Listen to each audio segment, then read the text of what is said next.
On Capitol Hill, Defense Secretary Pete Hegseth has wrapped his testimony before the Senate Armed Services Committee hearing. They talked about multiple topics, including budget, policy, and, of course, deployment of the National Guard in Los Angeles. Here is a notable exchange between Hegseth and Senator Alyssa Slotkin. Do they have the ability, the uniformed military, to arrest and detain protesters currently today?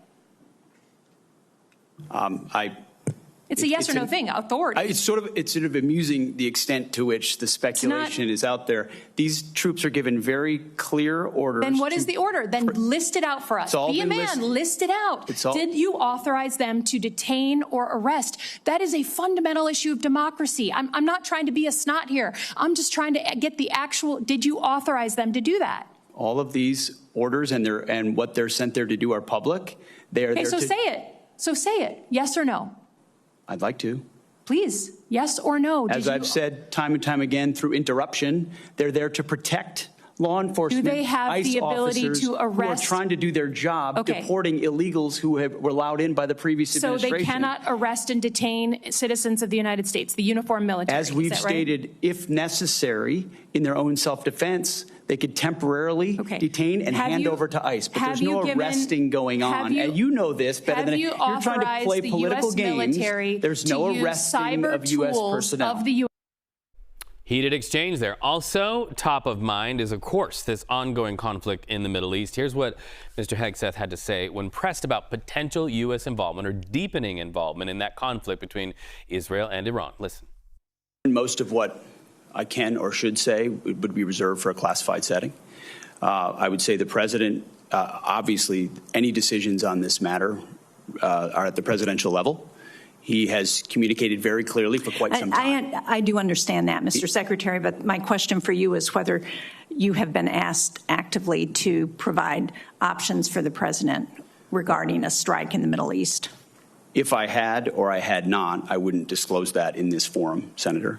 My job, our job, Chairman and I, at all times, is to make sure the president has options and is informed of what those options might be and what the ramifications of those options might be. I appreciate that. You mentioned the troops in the region. I maximum force protection at all times is being maintained. So let's get to CBS News congressional correspondent Nikole Killion. What else stood out to you at that hearing? Yeah, well, the secretary was pressed multiple times with respect to Iran, both from some Democrats and Republicans, although most of the questions came from the Democratic side of the aisle on this. But look, the secretary continued to insist that ultimately this is a decision that rests with the president. We, too, did try to ask the secretary as he arrived here to Capitol Hill this morning whether or not the U.S. would get involved in this conflict between Israel and Iran, and more specifically, whether or not he, as secretary, would direct U.S. military assets to strike Iranian nuclear facilities. But again, as you can see, he just kind of walked by and didn't answer our questions there. Now, to his point that he made in the hearing, there is also a classified session with members of the Senate Armed Services Committee. So some members of that committee told me that they do hope to get more information in that setting to glean more insight into the president's thinking and the administration's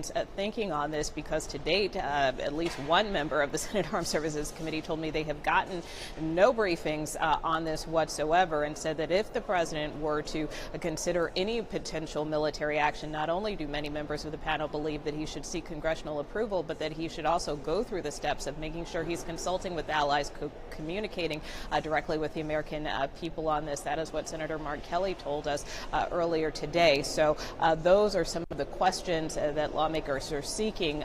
But by and large, in addition to Iran, Israel, of course, this hearing also touched quite a bit on the use of military here at home with respect to those protests, as well as the Secretary and the President's recent announcement to change the names of several military bases around the country back to their Confederate names. So that was something that was also a flashpoint at times during this hearing. All right, so from military matters to money matters, the reconciliation bill, President Trump's chief of staff, Susie Wiles, is on the Hill today. Is this a sign of progress made to finalize that bill? Oh, well, look, the administration and the president has made clear that he wants this bill on his desk by the July 4th holiday. So really, in terms of the chief of staff, Susie Wiles, being on the Hill right now, briefing Republican senators, this is to kind of light a fire under their feet, if you will. Obviously, we just saw the final portions of text of this package with respect to the tax portions of the package, the Medicaid portions of the package, which differ from the House version. And so that has given some senators pause, but still, in talking to Majority Leader John Thune earlier today, he has made clear that he wants to hold a vote on this package as soon as next week. Nikole, I'm going to put you on the spot and ask you to look over your shoulder there just to punctuate for our viewers how close up you are to lawmakers. Is that Senator Elizabeth Warren there behind you? That is. She's doing an interview with another network, but I would also note there's Senator Cornyn on this side. Yep. You probably can't see him. We had Senator Shaheen over here earlier, so this is where everybody does their hits. They do their interviews, so right.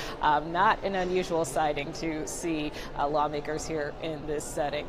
Yep, and you had it first with Pete Hegseth there in the hallway this morning. We appreciate you, Nikole Killion, always looking over your shoulder as well to see who's talking. Thank you so much.